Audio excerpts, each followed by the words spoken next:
Hello and a warm welcome to everybody. We would like to wish you all a good morning, a good afternoon, or a good evening, depending on where you are in the world. My name is Stephen Wright, and I'm from Techopedia. Techopedia's mission is to support IT professionals of all levels and backgrounds all over the world. Our goal is to help you gain a better understanding of technology, which allows you to make better decisions. Don't forget that this webinar is for you, the audience, so any questions that you have, please make note of them. At the end of the webinar, we'll provide you with the proper contact information to answer all of your questions. Today, we're proud to present Gaining Insights into the Health and Performance of Your Applications running on MySQL and MariaDB. This is a Techopedia webinar and is being presented by IDERA. So now it is my pleasure to introduce you to today's presenter, Patrick O'Halloran. Patrick is a senior sales engineer at IDERA, specializing in the precise solution set and has been a technical specialist and IT consultant for over 30 years. Patrick has expertise in a broad range of technologies that deliver web-based content from JavaScript and HTML to Java and .NET to RDBMS tuning. The one common line in his varied job description has been other duties as assigned. I now invite you to sit back, relax, and enjoy the presentation. With that, Patrick, please take it away. Okay, thank you, Stephen.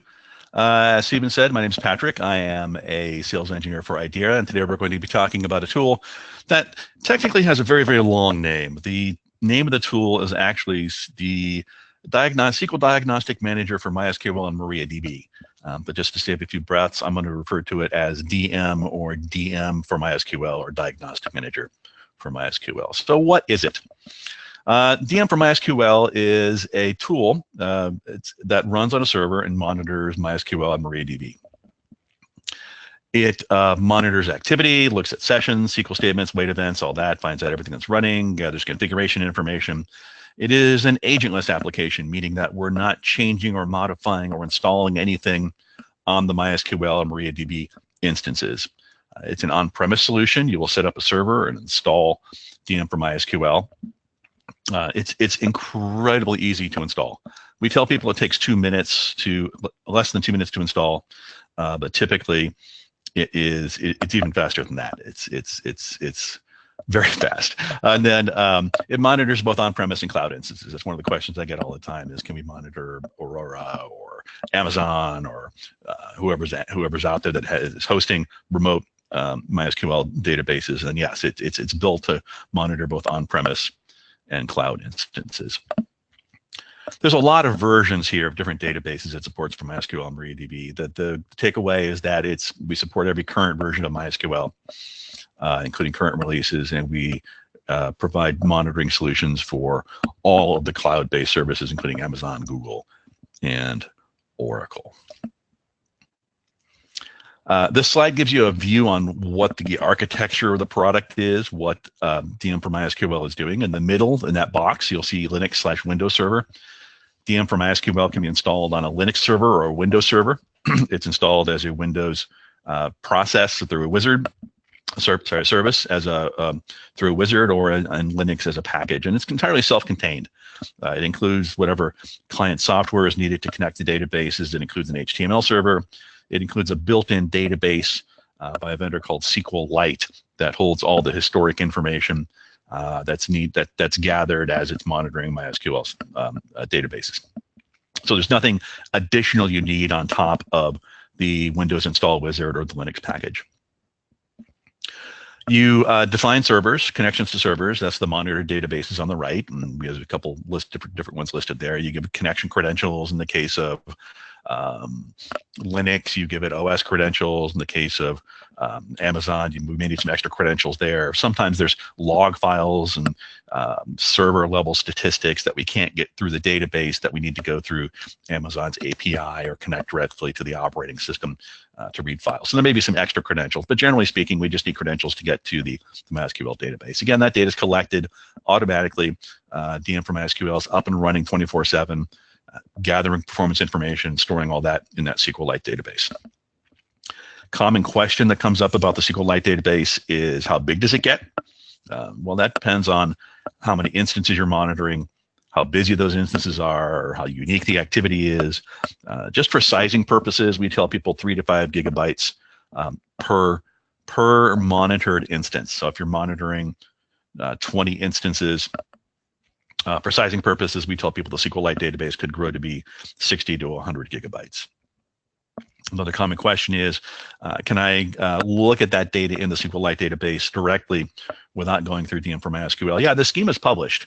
In the documentation, you'll find the schema of all the tables and things that DM for MySQL uses in the SQLite database. And then there's third-party products that either from the command line or as a web browser built in, you can connect to that database, the SQLite database, and view the data directly and run all the selects and updates and whatever you need to do if you need to pull data out of that database directly. On the left side, we have the people who are actually using DM for MySQL. They're looking at the data that's been collected and analyzing it. They're configuring alerts. They're generating reports, whatever it is they're doing. They're connecting to the DM for MySQL host through a browser. So whether it's Chrome or IE or Firefox or Netscape or Mozilla, whatever's out there, they're opening the browser, typing in the host name of where DM for MySQL is installed, giving it a special port number, and then everything is interacted through a browser. DM for MySQL is available right now on IDERA.com for a free, fully functional 2-week trial. It's the only limitation is that it's limited to monitoring 10 instances. It's licensed by instance, and the trial version is limited to 10 instances. But you can go to IDERA.com. You can click on the products tab, and then you can click on the SQL Diagnostic Manager for MySQL tab. And that takes you to a page where you can download either the Windows version or the Linux version. Windows, as I said, installs as a wizard. It's a very fast, very straightforward process. I said before, the web server is installed, the SQLite database is installed. I've been doing this for about 10 months now, and of all the customers I've talked with, I've never had a single technical issue with anyone getting the install done, both on Windows and Linux. One of the nice things I really like about DM for MySQL is it just flat out works. The install process is very straightforward and very simple. Linux, it installs either as a package or a tarball, and there's documentation on the IDERA.com site, and I've got a link here on the details of how to get it installed in Linux. Again, it's either installed as a Windows service or as a Unix daemon.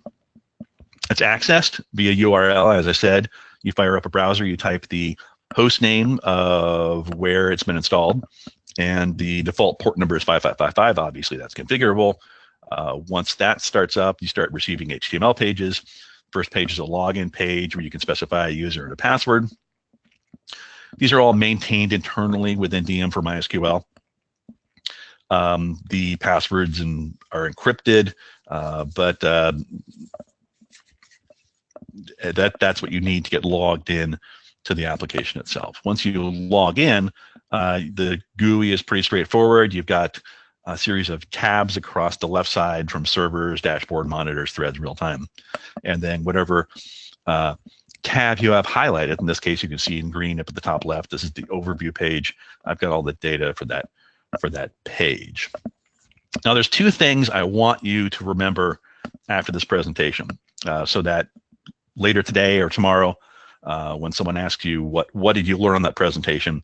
There's two things. I've already shown you one. That's that you can go to IDERA.com and download this for a free trial. The second thing I want you to remember is documentation. On the GUI, there's a button on the bottom right that says documentation. When you click on that, it opens up an additional tab in your browser for the documentation for DM for MySQL. And there is the fourth item on the left, Navigate SQL DM for MySQL. If you click on that, that expands, and you'll see that matches exactly what's in the GUI. It now expands to overview, servers, dashboard, monitors, threads, which was exactly what was in the GUI. So as you install this, if you choose to trial this, as you use it, there's a one-to-one correspondence between what you're seeing in the application on the GUI and the way the documentation is laid out. So if you're, say, looking at monitors, and you need some more information about that, you can go to documentation, you can go to Navigate SQL DM for MySQL, click on monitors, and you get pages and pages and pages of documentation about the monitor section of DM for MySQL.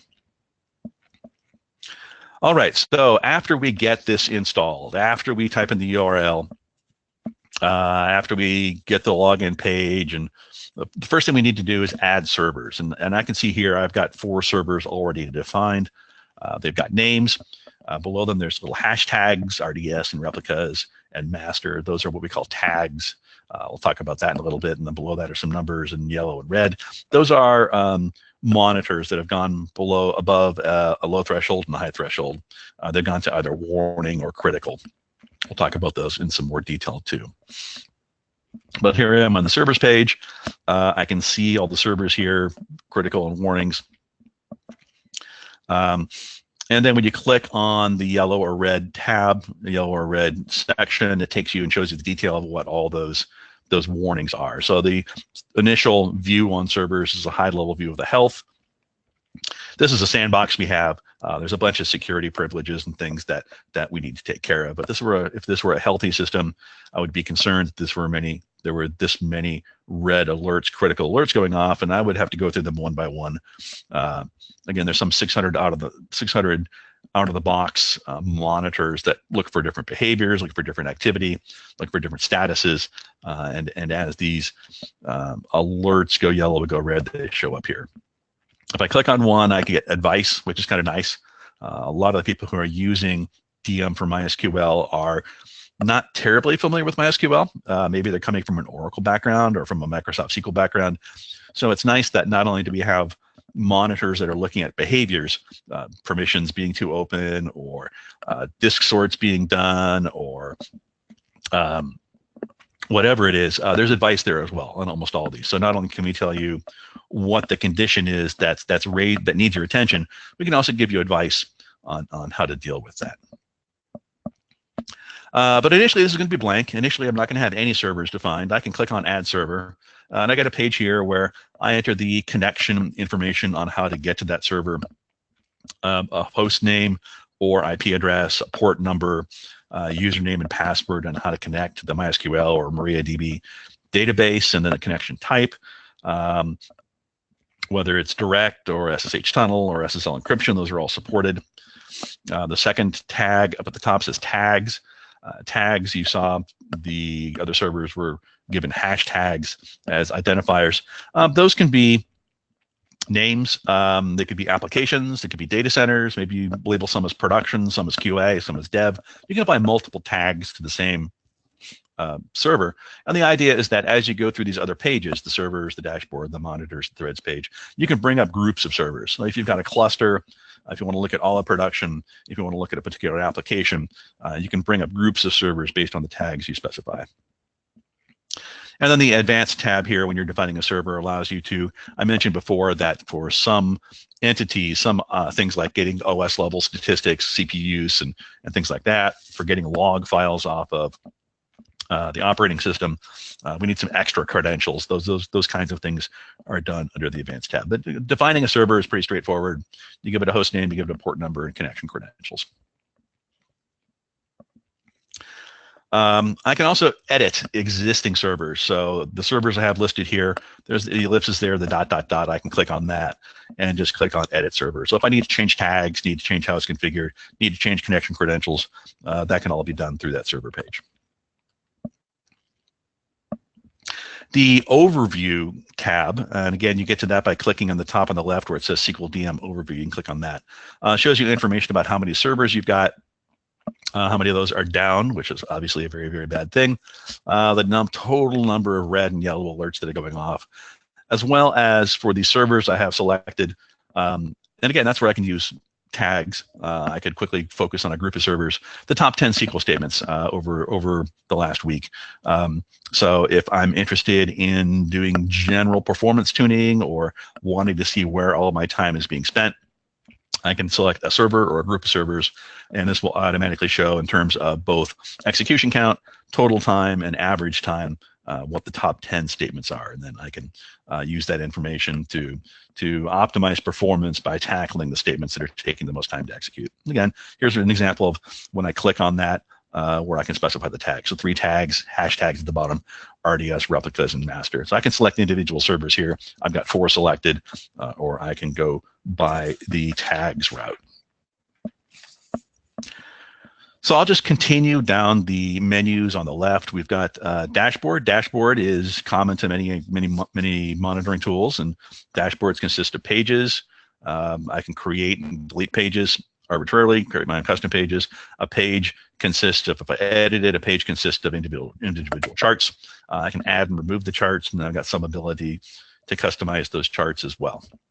The idea of a dashboard is you identify some number, 6, 8, 10 measurements that are critical to your environment. So if it's CPU use, or if it's failed connections, or locks, or whatever it is, the idea is you can have this dashboard running in your browser. It auto refreshes, or you have it displayed up on a monitor over on the wall over your work group.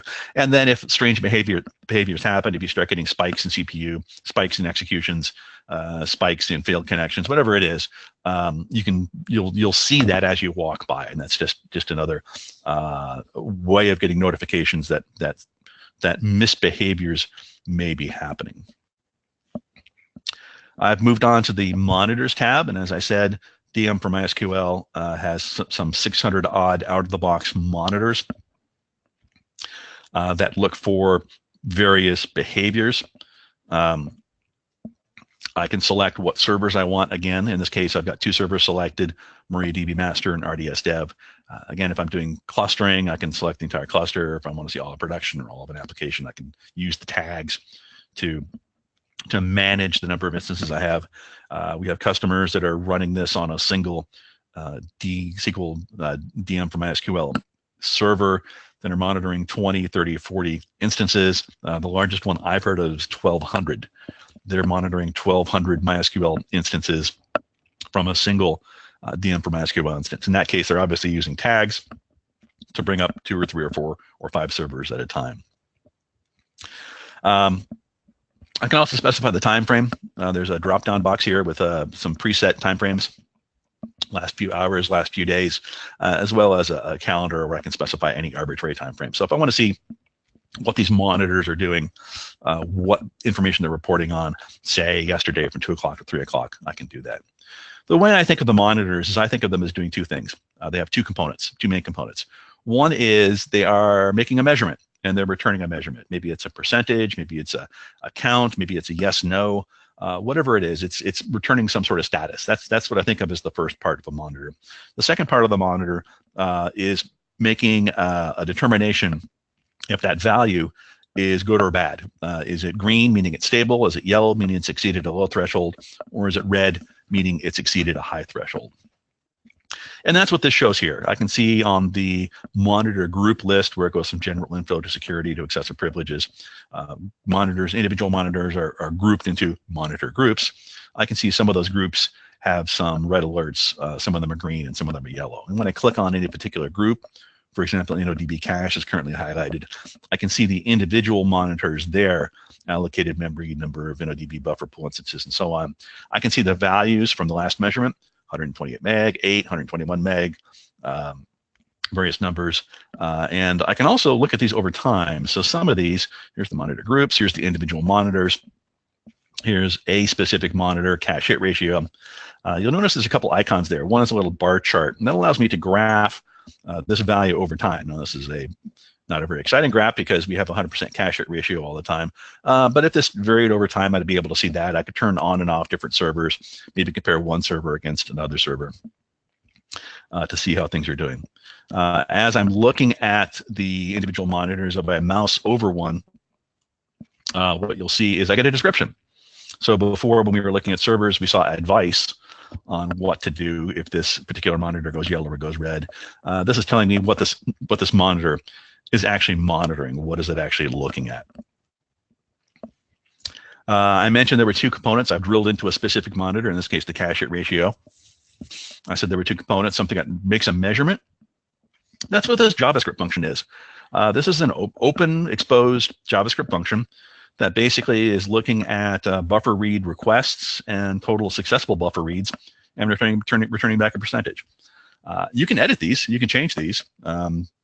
If you need to, for some reason, change how an out-of-the-box monitor is returning a value or what it's returning. Its exposed JavaScript function. Now, you can also later restore it back to its out-of-the-box state. But you'll see that comes in more handy when you create new custom monitors. And we'll talk about that a little bit later. But the thing that makes the determination on what the value of this monitor is just a JavaScript function using all the objects in what we call the Monyog object model. In this case, the third line says monyog.mysql.custom.available. So those are attributes of stored in-memory structures. And all those are documented. Those are on the documentation under the monitor section. But I can use everything that's available to return back any value I can determine. That's under the General tab. Under the Alerts tab, that's where I have the second piece. And this is what's determining whether this particular monitor is green or yellow or red, whether it's this JavaScript function is going to return back one of three values. None, meaning the alert is fine. Warning, meaning it's gone yellow. Or critical, meaning it's gone red. And based on the value that this function returns, the other pages will go yellow, they'll go red, and you can even send with tier alerts, you can send email notifications out to groups of people. And there's some configuration over that as well about how many messages, emails you send out, who you send them to. It's always a problem when you have an alerting system that has everything turned on and you start getting so many email notifications that you just start creating email rules to take all these notifications and shunt them off to some email folder you never ever look at. So my philosophy has always been start with the minimum number of notifications, the things that are really, really important, and then expand from there. Don't just turn everything on, and in that case, you get so many notifications that you're just overwhelmed, and you're essentially getting no notifications then. I mentioned that you can create custom monitors. You can also create what we call CSOs, custom SQL objects. It's basically a custom counter. It's one of the nice features about DM from MySQL, and the monitor section is probably one of the most used pieces of DM from MySQL. The custom SQL objects and the custom monitors are probably one of the most powerful parts of DM from MySQL. So if I can write a select statement that returns back values, I can create a custom counter. I can include that select statement. In this case, I'm just doing a select count from a table. DM from MySQL will go and execute that on whatever basis I have. Down below, I've set this to run every 5 minutes on all the servers. And it will save that value in the database. So why would I want to do that? The example I use all the time is, suppose you have an application that's using a table as a job queue. And when you want to submit a job, you insert a row in the table. And when the job is complete, you delete the row in the table. So the number of rows in the table represent the number of jobs that have been submitted but haven't been processed. Well, this select count can just do a select count on that table. And DM from MySQL will now record the size of the table every 5 minutes. I can now create a custom monitor that uses this value, this custom value, and maybe it goes yellow when the row size gets above 10, and maybe it goes red when the row size gets above 20.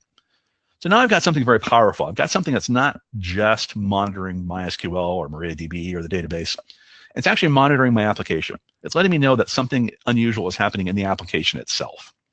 And again, that SQL query, I could write anything, something that's returning back a purchase order that hasn't been filled in the last 3 days, or help desk tickets that haven't been assigned in the last 4 hours. Anything I can write a SQL statement that returns back values.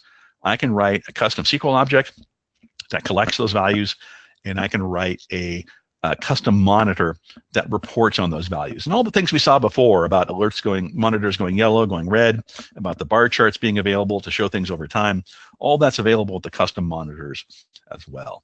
You can manipulate the two JavaScript functions, the one that returns a value and the one that sets the state of the monitor, whether it's green or yellow or red. All that's in the documentation under the monitor section.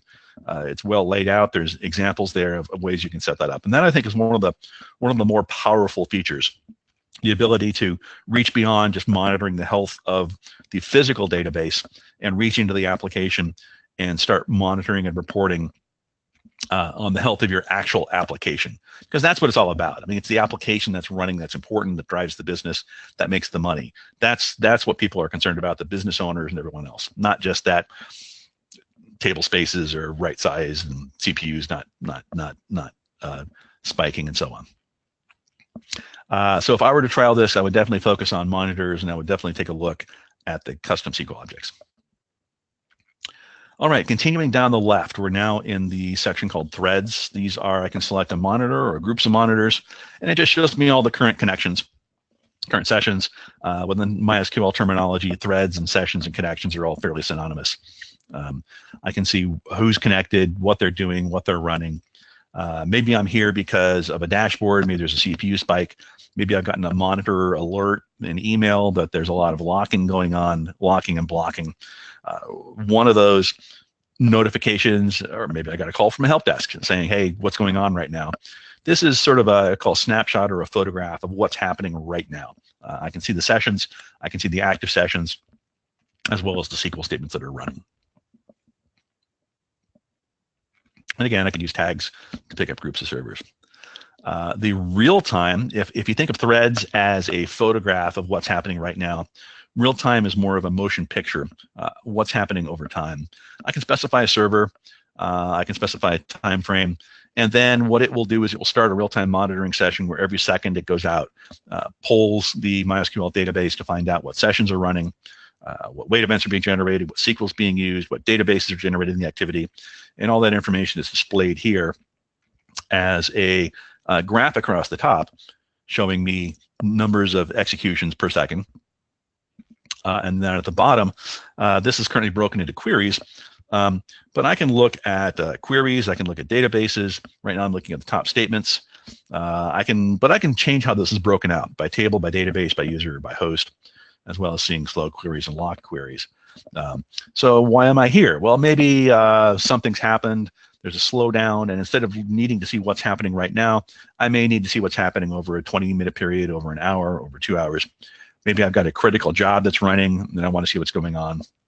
I can use this to kind of baseline and then compare future runs against that baseline to see are different queries running, are different tables being used, is there particular users, maybe some users connecting to the database and running bad ad hoc queries. I can use this to look at not just what's happening right now, but over time. Plus all these real-time monitoring reports are saved as files. This one happens to be called test analytics, but you can save them and save them with files. So if I run this today, I can continue to look at this real-time analysis report into the future if there's something that needs additional investigation. And here I can see I've selected by table. Now I can see all the same activity, except instead of being broken out by query, it's broken out by table. And again, it's a report over time showing me what's going on that I can break out in various ways to see what statements are running, how long they're taking, who's running them, where they're coming from, and so on. All right, moving on to Query Analyzer. There's two logs you're probably familiar with if you're familiar with MySQL, the slow log and the general query log. And these are both logs that are maintained by MySQL. They're either written to an operating system file or written to tables in the database. And if statements meet certain criteria or activity meets certain criteria, it gets written to these logs. So a query log, obviously, if queries take over a certain amount of time frame, general log has some other criteria.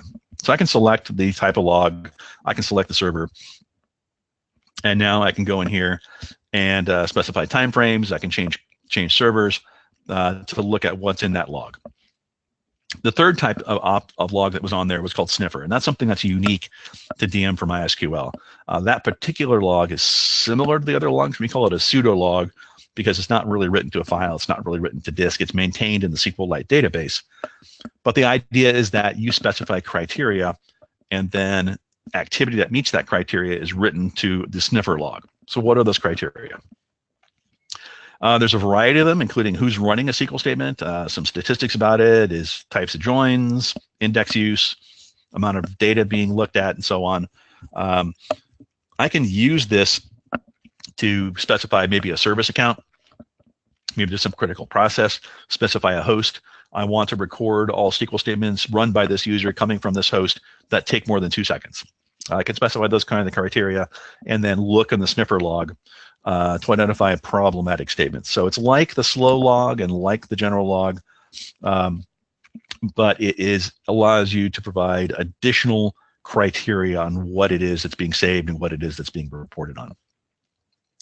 The audit log is another MySQL tool, the MySQL log file that's maintained.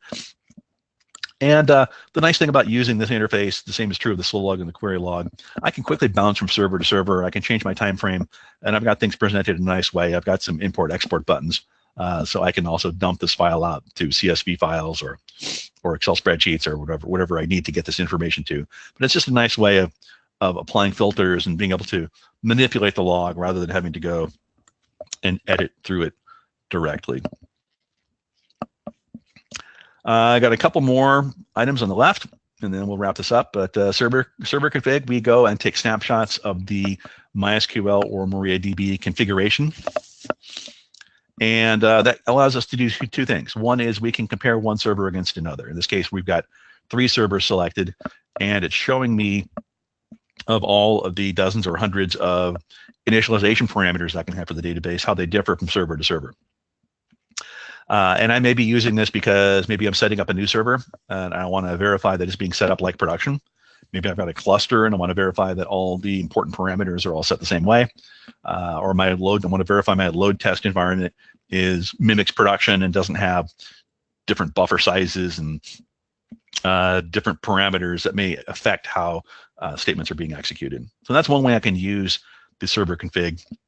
I can compare the MySQL configuration from one server to another. And because we save this configuration in the SQLite database, I can also, on an individual server, look and see how parameters have changed over time. A lot of times, performance changes can happen because the initialization parameters of the database have changed.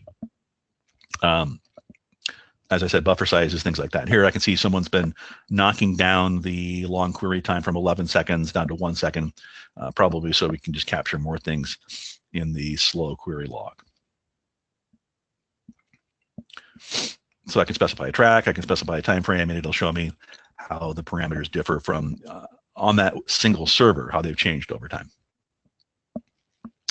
Replication with a MySQL is similar to clustering within Microsoft SQL in that you've got a master server where all the activity takes place, and then you've got backup servers that are replicating or duplicating the transactions that are taking place. And should the main server fail, the backup servers will spin up immediately as the new primary active node.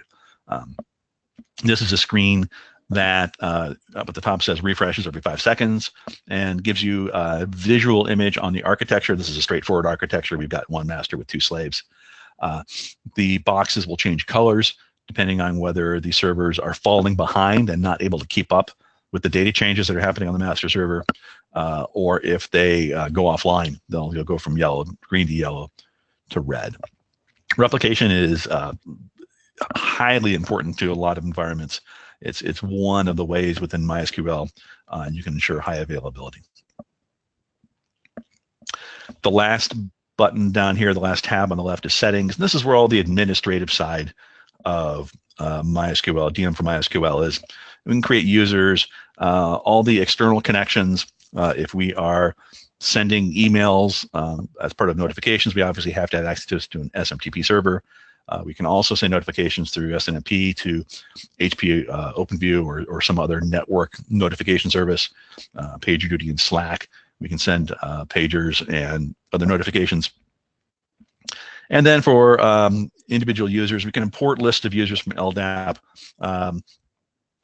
Really, users have roles, and essentially, you're either an admin or you're not. You either got administrative rights to be able to change things or not. You can also limit who has ability to see what data. You can see here for this role of admin 2, we've got allowed tags of admin 2 and disallowed tags of admin 2. What that means is, it doesn't make sense, they're both the same, and normally I would use one or the other. But what it means is if a server is tagged with admin 2, they'll be able to see it. If it's not, they won't be able to see it. So you've got ability to control what people are allowed to do as well as what data it is they're seeing. So we have walked through the entire GUI, and if you remember at the very beginning, I said there were two things I wanted you to remember, so I'm going to repeat the first one, which is where do you get this? IDERA.com, you can go to products, and you can download DM for MySQL for a free 2-week trial. Fully functional, limited to 10 instances, but that's usually more than enough for a free trial. Don't forget about the documentation link and how the documentation matches up with the GUI. It's well written. It's very easy to install. As I said, I installed it the very first time with no instructions in Windows, and it was up and running in about 60 seconds. It's a powerful tool. I would focus on the monitor section. I think that's the most useful and used section that gives you the most information. Typically, the monitors will tell you something is happening, and then based on that information, you'll go to the threads or real time or one of the other sections to monitor. So products. So again, my name is Patrick O'Halloran. My email is here, patrickohalloran@idera.com. Don't hesitate to reach out if you have any questions. If you want a full demo, we can do that as well. I believe on the webpage you can request a demo. If you forget all of that, you can just email me directly. Awesome. Stephen, with that, I will turn it back to you. Yeah, absolutely. Thank you very much, Patrick. We really appreciate you taking the time to share your insights into the health and performance of applications running on MySQL and MariaDB and lead us down the right path. We would also like to thank the entire team at IDERA for sharing their time and expertise during today's webinar. Mentioned earlier, if you have any questions, please do not hesitate to get in touch with us through webmaster@techopedia.com. As well, you can also contact Patrick at patrick.o'halloran@idera.com. We now bring today's webinar to a close. Thank you all for watching and carving out time for today's presentation. It simply would not have been possible without you.